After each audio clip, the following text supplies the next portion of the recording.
Hi friend, कल हमने आपको इंट्रोड्यूस किया था क्लास के बारे में। आज हम थोड़ा सा कुछ टॉपिक लेके आए हैं, शुरू करते हैं।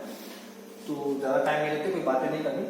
हाँ, एक चीज़ और बता दें, कुछ हमारे नवोदय के बच्चों की डिमांड थी बेसिकली कि आप हमारे टॉपिक के बारे में बता दें, क्या सिलेबस है और हमें पढ़ना है। तो उनके टॉपिक को हम थोड़ा लिखा दे रहे हैं, क्या क्या उनके सिलेबस में मैथ में है। बाकी तो सबको ही पढ़ना है, वही चीज़ें हैं। पर बिल्कुल उनको थोड़ा तसल्ली हो जाएगी जो बच्चे डिमांड में हैं। तो हम बता दे रहे हैं उनके बारे में थोड़ा 2 मिनट के टाइम फाइल में कि जो नवोदय के बच्चों के उसमें है वो है, एक तो नंबर सिस्टम है, पहला टॉपिक। इसके बाद इसके अंदर बहुत सारी चीजें हैं, उसको हम नहीं लिख रहे, इसमें सारी चीजें आ जाएगी। फिर दूसरा है, हम एवरेज लेके चलेंगे, औसत संख्या पद्धति इसको बोलेंगे।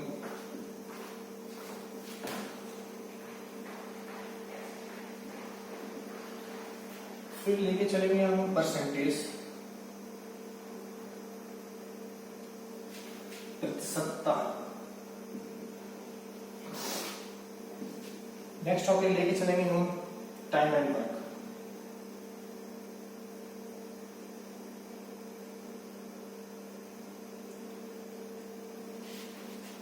कार्य और समय।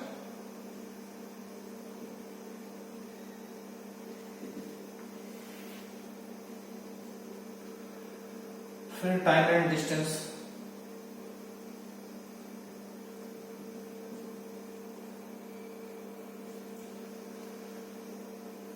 समय दूरी।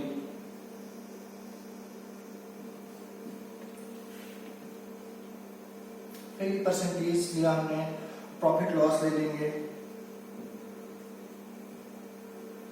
ये नवोदय की सर्विस मॉडल जो है वो बता रहा हूँ इनके लिए स्पेशल, जो बच्चों ने पूछा था कि क्या क्या है। प्रॉफिट लॉस हो गया। फिर यहाँ पे ब्याज है, एसआई है। इसमें ध्यान देना बच्चों में एसआई है, सीआई नहीं है, तो सिर्फ साधारण ब्याज है।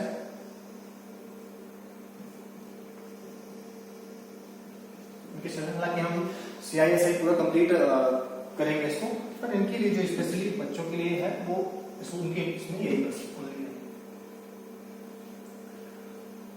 फिर इसके बाद हम उधर चले जाएंगे, तो आपको मिलेगा एरिया वगैरह है। इनमें चीजें जो होंगी वो सारी चीजें आएंगी। पैटर्न है, कुछ पैटर्न पर आधारित होंगी। तो ये सारी, ये जो मोस्टली ये दिखेगा आपको हाईलाइटेड है सिलेबस, तो इन पे ज्यादा फोकस कर देंगे तो बच्चों के लिए जो उन्हें पूछा था। तो बाकी अब हम बात करें आज इस टॉपिक पे, थोड़ा सा चर्चा करेंगे। बेसिकली बिल्कुल देंगे, आज शून्य से शुरू करेंगे और आपको समझाएंगे कि क्या से क्या, कहाँ से शुरू होता है, ये नंबर्स क्या होते हैं, उनकी हर चीज की प्रॉपर पहचान कराएंगे, ताकि छोटे से छोटे लेवल का व्यक्ति भी समझ पाए, छोटा से छोटा बच्चा भी समझ पाए, और जो जानते हैं उनके लिए भी बेहतर है। तो ठीक है, हम ज्यादा टाइम नहीं लेते हैं, शुरू करते हैं। नंबर सिस्टम के प्रॉपर आपके पहली क्लास इस पे खत्म करते हैं।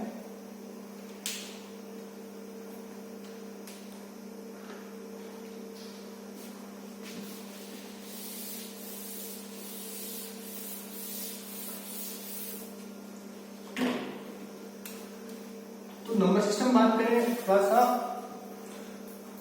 तो ये टॉपिक ले चल रहे हैं। तो जितने भी कॉम्प्लेक्स नंबर हैं, सम्मिश्र संख्या है, इनको 2 भागों में पहले विभाजित किया गया, बांटा गया है। थोड़ा सा बता देते हैं इसमें। कॉम्प्लेक्स नंबर,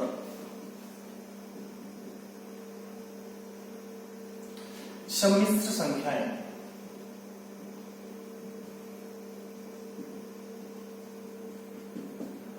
इनको 2 भागों में बांट सकते हैं।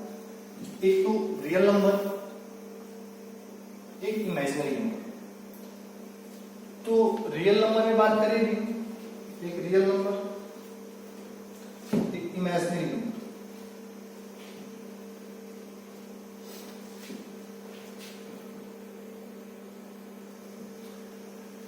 रियल नंबर में बात करें यानी वास्तविक संख्या है,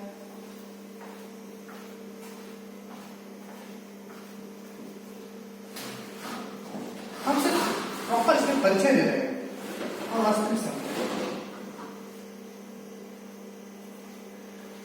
ये सिर्फ परिचय है आपको जो प्रॉपर मिल रहा है। तो वास्तविक संख्याएं वो है जो हमें बिल्कुल हम उपयोग कर रहे हैं, जो हमें पढ़ना है प्रॉपर। इमेजिनरी नंबर आपके सिलेबस में कहीं नहीं मिलेगा, बहुत ये इसका कोई आपके सिलेबस में अस्तित्व ही नहीं। ये सिर्फ काल्पनिक नंबर है, इसको महसूस कर सकते हैं, इसका कोई महत्व या काम भी हम नहीं ला सकते। इसमें से कोई सवाल नहीं बनते, कोई क्वेश्चन नहीं होता। ज्यादा चीज होता है एक आयोटा होता है, आयोटा स्क्वायर की वैल्यू होती है -1 और आयोटा की वैल्यू ज्यादा पूछ सकता है तो अंडर रूट में -1। बस ये ही आपको ज्यादा से ज्यादा पूछ सकता है, बाकी इसमें से कोई क्वेश्चन नहीं बनता। आपका पूरा काम यहाँ से वास्तविक नंबर का होता है, रियल नंबर का होता है, जो पूरी मैथमेटिक्स आपकी चलती है और हम इसी पे बात करने वाले हैं।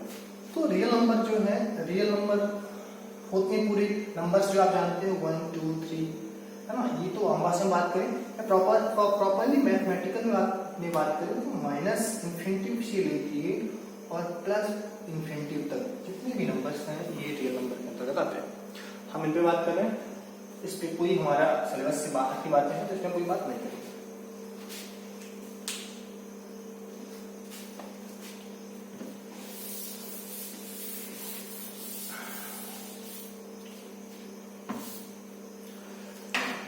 तो हम रियल नंबर की बात कर रहे हैं। वास्तविक नंबर को दो भागों में डिवाइड करके देखेंगे हम। तो एक तो यहाँ पे होगा दशमलव पद्धति में, दशमलव संख्या होती है, डेसिमल नंबर। एक होता है इंटीग्रल नंबर, पूर्णांक संख्या, पूर्ण संख्या है ना। दशमलव नंबर की बात करें तो वो होती है जैसे आप कोई भी 0.333.32 और एक ऐसे भी होंगी जो 0.1 2 3 4 5। तो हम इनकी बात करें दशमलव में तो ये क्या होती है, रिपीटिंग नंबर है। रिपीटिंग नंबर ना नॉन रिपीटिंग नंबर है, मतलब ये है कि दशमलव के बाद ये नंबर कंटिन्यू रिपीट हो रहे हैं, ये भी रिपीट हो रहे हैं, लेकिन ये रिपीट नहीं हो रहा, ये वही हैं जो थे। तो सीधी बात हम यहीं पे कर रहे थे, इसके बारे में ज्यादा बातें हम बाद में करेंगे। हम सिर्फ अपनी पहचान बता रहे हैं कि क्या होता है दशमलव संख्या, इसको हम आगे पढ़ाएंगे। तो इसमें हम इतना बता रहे हैं, ये रिपीटिंग नंबर मतलब इसका एक लिमिट है, इसका अस्तित्व है, यदि कहीं जाके कहीं ना कहीं खत्म होगी, लेकिन ये नहीं खत्म होने वाली, ये चलती रहेगी। जो नॉन रिपीटिंग होती हैं वो नॉन टर्मिनेटिंग भी होती हैं, लेकिन जो रिपीटिंग नंबर होती हैं ये रिपीटिंग है। मतलब ये क्या है, अगर ये रिपीटिंग है तो ये टर्मिनेटिंग भी है, इनका कहीं कहीं अस्तित्व है, कहीं जाके खत्म होती है। कैसे खत्म होती है, इनका क्या मतलब है, इस बारे में क्या मतलब है, इसको दशमलव कैसे खत्म करते हैं। जैसे 6.3 है तो इसको हम क्या लिख सकते हैं, कैसे दशमलव खत्म करेंगे, तो इनका प्रोसेस है, लेकिन इनका प्रोसेस नहीं है। जैसे ये लिखा है 1 2 3 4 5, इसका खत्म नहीं होगा, इसका कोई प्रोसेस नहीं है, इसका दशमलव खत्म नहीं किया जा सकता है। तो ये नॉन टर्मिनेटिंग होती है,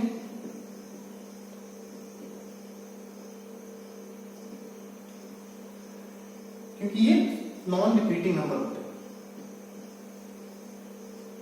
और ये टर्मिनेटिंग होते हैं क्योंकि ये रिपीटिंग नंबर। इनके बारे में प्रॉपर बात करेंगे आगे, पर अभी हम सिर्फ पहचान बताएं दशमलव। फिर बात करें पूर्णांक की, तो इसमें भी पूर्णांक में बात करें तो पॉजिटिव और नेगेटिव दोनों होते हैं, मतलब ऋणात्मक पूर्ण संख्या और धनात्मक पूर्ण संख्या यहां से हम ले सकते हैं। अब पूर्ण संख्या क्यों प्रॉपर लेके चलते हैं, थोड़ा संख्या आगे लेते हैं फिर आगे बढ़ते हैं।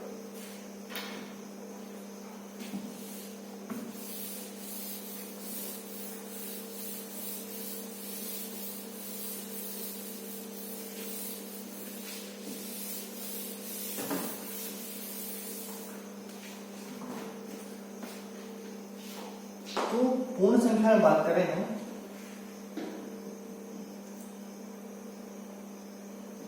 इंटीग्रल की बात करें,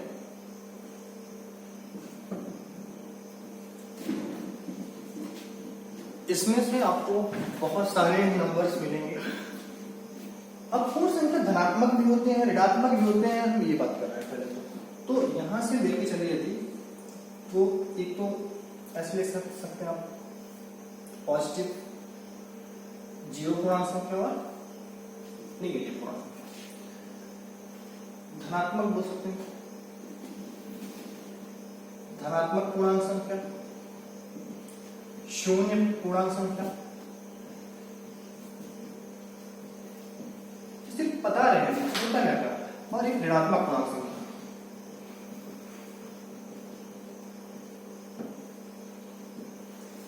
धनात्मक पूर्णांक संख्या क्या है? पॉजिटिव, जीरो और नेगेटिव पूर्णांक संख्या। यहां पे बात करें हम तो शून्य से लेके इन्फिनिटी तक, मतलब शून्य पूर्णांक संख्या से लेके और इन्फिनिटी तक जितनी प्लस में होंगी सारी की सारी क्या होंगी? धनात्मक पूर्णांक संख्या।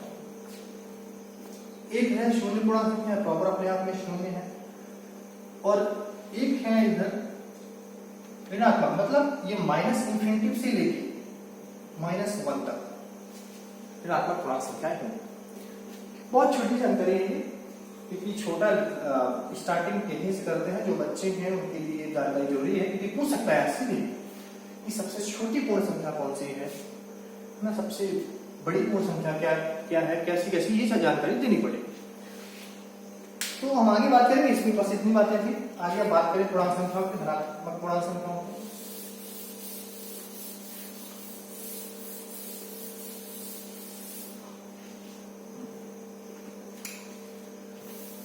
अब देखना सबसे छोटी पूर्ण संख्या क्या होती है ना, सबसे छोटी नेचुरल नंबर प्राकृतिक संख्या क्या होती है, ये सारे सवाल बनेंगे। लेकिन इसके बारे में थोड़ा हम और अधिक जानकारी लेते हैं आगे भी, क्या जो भी बेसिक चीजें हैं वो जानना पहले बहुत जरूरी है। डिटेल तो हम देखेंगे ही, हर एक टॉपिक को लेकर देखेंगे, जो हमने जितना बताया उन सब के बारे में बढ़िया पढ़ेंगे, पर अभी थोड़ी थोड़ी जानकारी सबका लेना है क्या क्या बेसिकली चीजें क्या है, वो जानने के पहले हम कोई भी चीज नहीं कर सकते।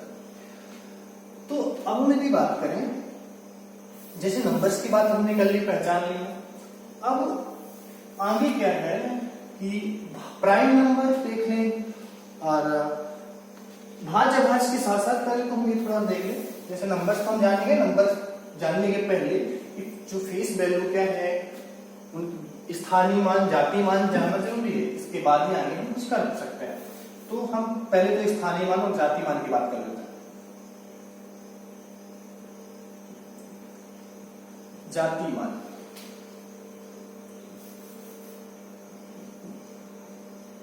फेस वैल्यू और एक प्लेस वैल्यू।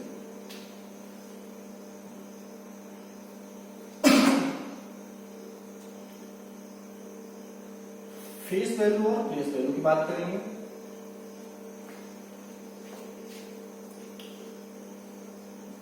जाति मान,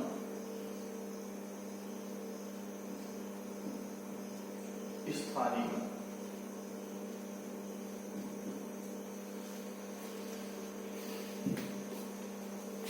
जाति मान वो होता है जो किसी संख्या का वही नंबर जो जहां पे है वही वैल्यू होती है,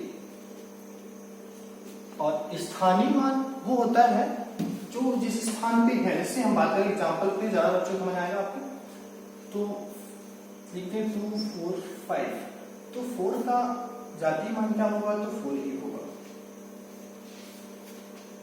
5 का जाति मान क्या होगा? 5 ही होगा। 2 का 2 ही होगा। तो ये छोटी छोटी चीजें हैं जो जानना है, मतलब सीधा है, जो संख्या का पूछा गया है वो वही होगा, जिस जाति मान जो पूछ ले वही होगा। लेकिन स्थानीय मान में ऐसा नहीं है, स्थानीय मान में परिवर्तन। अब इसके बारे में आगे बताएंगे, आगे क्वेश्चंस बनते हैं, बहुत सारे क्वेश्चंस बनेंगे जो आपके सिलेबस में है, पूछेंगे भी, पर हम सिर्फ आपको बता रहे हैं अभी क्या क्या है, जानना क्या क्या है। अब आगे बात कर रहे हैं, सीधे इसका एग्जांपल देखेंगे स्थानीय मान का। तो हमने देखा है यहाँ पे 2 4 5, 4 का स्थानीय मान क्या होगा? तो 4 का स्थानीय मान, 4 का स्थानीय मान क्या होगा? तो 4 है, तो 4 और किस डिजिट पे? इकाई दहाई। तो ये सेकेंड स्थान पे है ना, तो यहाँ पे हम 100 स्थान पे है, तो ये 4 लिखेंगे और फिर 1 0 लगाएंगे। क्यों होता है, कैसे होता है, इसके बारे में पूरी जानकारी देंगे। वैसे सीधा समझ लीजिए आप, ये है और जिस वैल्यू इसकी क्या किस स्थान पे है, तो उसी स्थान को वो जो संख्या लिख के उसके आगे एक शून्य लगा दी। क्यों? इसका तरीका हम आगे समझाएं कैसे होता है, क्या प्लस करना, क्या मल्टीपल करना है, तो ये कैसे आता है। मतलब किसी भी दो का पूछ ले, दो का स्थानीय मान क्या होगा, तो 2 और 00 ना। तो ये बेसिक जानकारी है, इसके बारे में आगे प्रॉपर बात करेंगे। इसके बाद क्वेश्चन बनते हैं, बहुत सारे क्वेश्चन बनने हैं। इसके आगे थोड़ा देख लें और भी चीजें हम समझा देंगे, बता दें।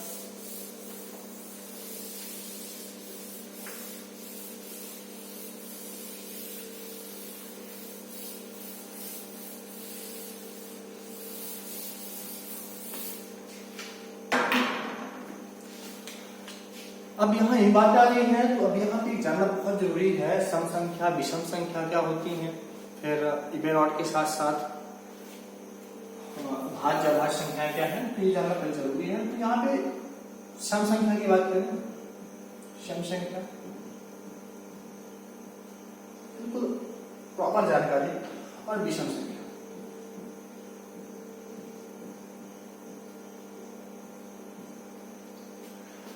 सम संख्या है इवन नंबर,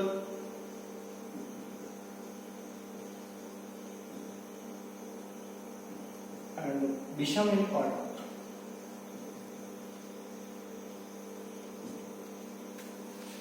सम संख्या की एक परिभाषा है, आप जानते हैं कि ऐसा कोई भी नंबर जो एक तो 2 का डिफरेंस हो या 2 से डिविजिबल हो, 2 से जिसपे पूरा पूरा भाग जाए, वो क्या है, सम संख्याएं कहलाएंगी।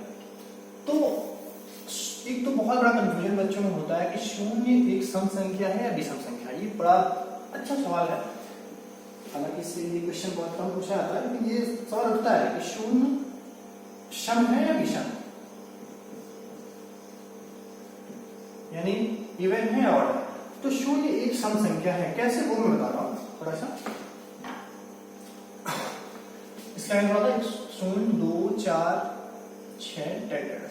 मतलब यहाँ पे एक रूल तो ये कह रहा है कि 2 का डिफरेंस एंड 2 से डिविजिबल नंबर, 2 से जिसमें भाग जाए, 2 से विभाज्य जो संख्या, वो सम संख्या होती है। परिभाषा ये कहती है, ठीक है। और इसके अलावा जितनी भी संख्याएं होंगी वो भी सम होंगी, ऑड होंगी, मतलब 1, 3, 5, 7, 10। मतलब ये 2 से डिविजिबल नहीं होंगी, तो ये विषम संख्या है। अब यहाँ क्या बात कर रहे हैं हम, शून्य की बात करें, थोड़ा सा बताना पड़ेगा कि 2 से जो डिविजिबल है और 2 का डिफरेंस जो है, तो शून्य कैसे है आपकी सम संख्या, वो बता रहे हैं। शून्य सम संख्या है,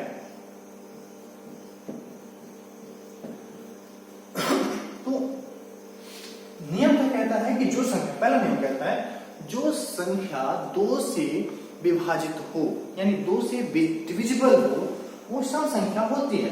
तो हम शून्य को 2 से डिवाइड करेंगे तो डिवाइड हो जाएगा बेशक। तो अब आप बोलेंगे 0 से तो 3 से भी डिवाइड हो जाएगा, लेकिन नियम ये कहीं नहीं कहता कि यदि कोई संख्या 3 से डिविजिबल है तो वो सम संख्या है, नहीं कहता। नियम सिर्फ ये कहता है यदि कोई संख्या 2 से डिविजिबल है तो वो सम संख्या है, तो बिल्कुल 2 से डिविजिबल है। दूसरा नियम ये कहता है कि हमेशा डिफरेंस जो है उनके बीच का 2 का होना चाहिए। तो देखो यहाँ पे 2, 4, 6। अब इसके पीछे से थोड़ा बात करें तो -4, इसके बाद 2 इसमें डिफरेंस करना है तो -2 आएगा, फिर 2 करेंगे तो 0 आएगा, फिर 2 करेंगे 2 आए, फिर 2, 4, 6। मतलब यहाँ एक चीज दिख रही है कि यहाँ से जितने भी नंबर हैं इन सभी में 2 का डिफरेंस है। मतलब इनका डिफरेंस करने के बाद 0 बीच में आ रहा है, सम संख्या, फिर सम संख्या, फिर 2 का डिफरेंस करने 0 आ रहा है, मतलब 0 क्या है, एक सम संख्या है। तो ये बात आज से क्लियर होनी चाहिए, कोई कंफ्यूजन नहीं। बाकी सब सारी चीजें पता है। विषम संख्या बता दी पूरी। अच्छा, धनात्मक सम संख्या और ऋणात्मक सम संख्या भी होती है, ऐसे विषम संख्याओं की बात है। अब यहाँ से भी बहुत सारे सवाल बनते हैं, बहुत सारे सवाल बनने हैं, उनके बारे में प्रॉपर बात करेंगे। लेकिन हम हर बात पे थोड़ी थोड़ी समझाते बताते जा रहे हैं है क्या चीजें, क्योंकि आपको नंबर्स तो जानने पड़ेंगे पहले, उसके बाद आगे बढ़ेंगे। इसमें से भी बहुत सारे क्वेश्चंस हैं, इसमें से भी हैं, आगे पढ़ेंगे सारी चीजें। इसके बाद ये हो गई, थोड़ा सा हम भाज्य और अभाज्य संख्याओं के बारे में बात करें।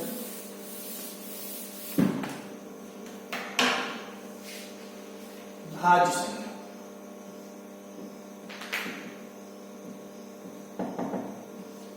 भाज्य संख्याएं का रूल क्या कहता है, बहुत ही इंपॉर्टेंट है, पहले रूल जानना।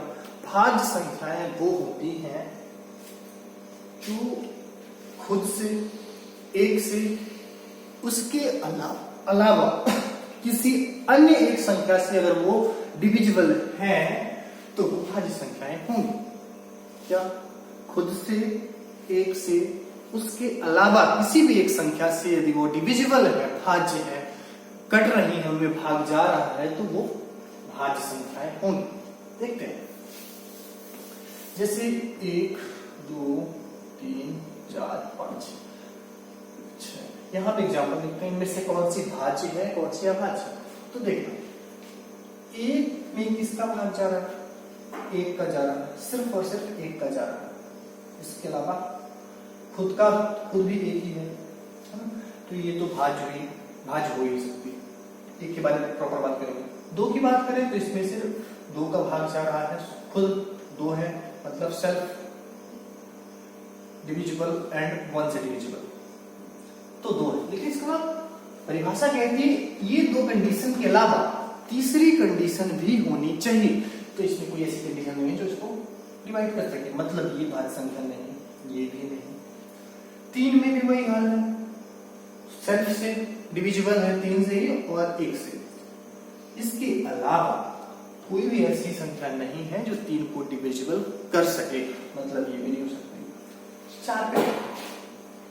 4 में देखो, एक तो 4 स्वयं से कट रहा है, 1 से कट रहा है, उसके अलावा ये 2 से भी कट रहा है। 4 में 2 का भाग देंगे तो 2 4, 2 2 जा 4। मतलब ये हुआ कि ये जो है 4 एक भाज्य संख्या है। हम लिख सकते हैं कि 4 एक भाज्य संख्या है। फिर ऐसे 5 सेल्फ से और 1 से, मतलब ये भी नहीं है। 6 स्वयं 6 से, 1 से और 2 से भी हो रही है, 3 से भी डिविजिबल है, मतलब इसमें 2 से ज्यादा कंडीशन फॉलो हो रही है, मतलब ये क्या है, भाज्य संख्या है। ऐसी मोर देन संख्याएं हैं। अब यहां से भी क्वेश्चन बनते हैं कि 1 से लेके 50 तक कितनी भाज्य संख्याएं, अभाज्य संख्याएं वगैरह। यहाँ पे हम आगे क्वेश्चन देखेंगे, प्रॉपर जानकारी दे रहे हैं, तो आपके हो सकता है आप समझ गए हो कि भाज्य संख्या क्या होती है। हम बात करते हैं अभाज्य संख्या के बारे में, बात कर लेते हैं। तो यहीं से देखते हैं, अभाज्य संख्या का नियम कहता है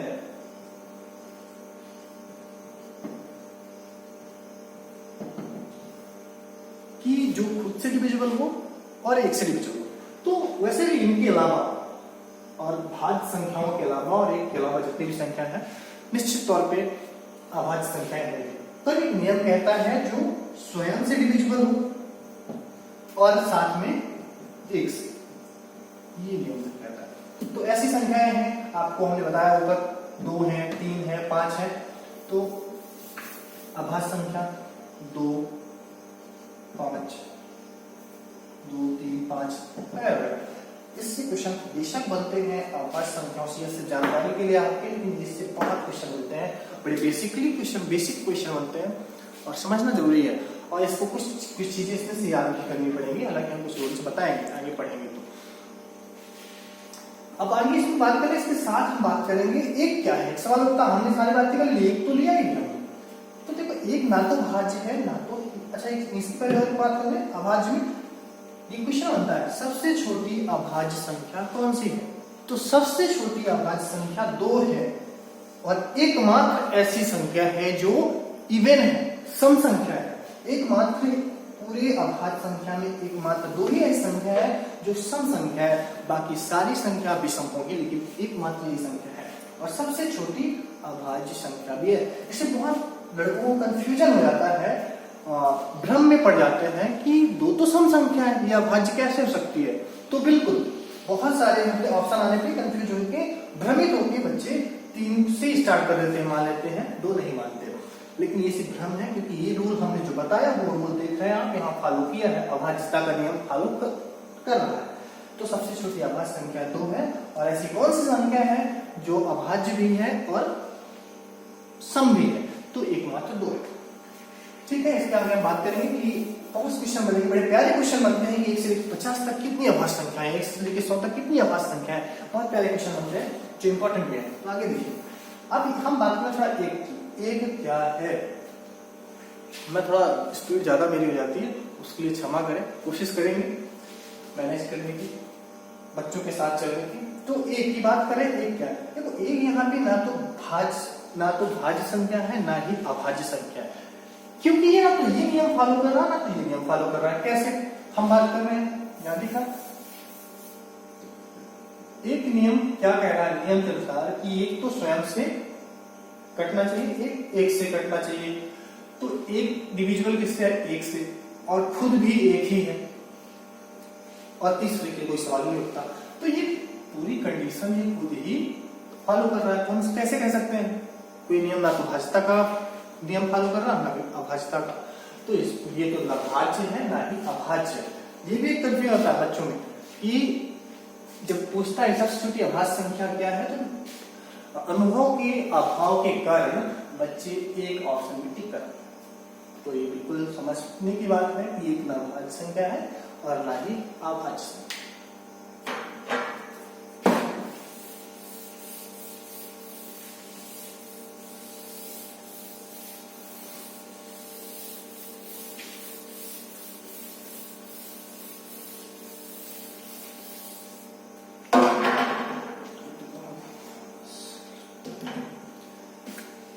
एक सवाल प्यारा था, इसमें देख लेते हैं कैसे बन रहा है। जैसे 1 से लेकर 10 तक, ताकि आपको समझ आए अभाज्य संख्या, 1 से लेकर 10 तक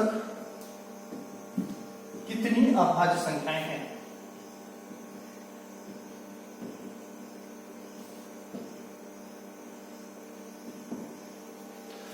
तो सीधी बात है, 1 से लेकर 10 तक में आप जानते हो कि सबसे छोटी अभाज्य संख्या 2, फिर क्या है 3, फिर क्या है 5, 7, सिर्फ कितनी अभाज्य संख्याएं हैं, 4।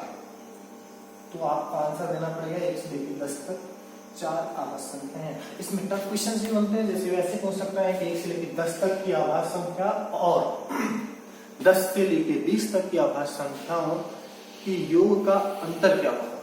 तो ये बड़ी क्वेश्चन है, आगे हम देखेंगे। बेसिक क्वेश्चन ऐसे जानकारी आपको शायद मिल गई होगी।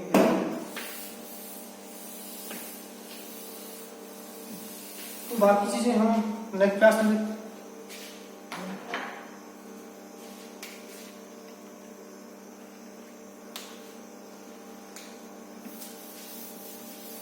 अब इसके बाद हम विभाज्यता का नियम देख लें, या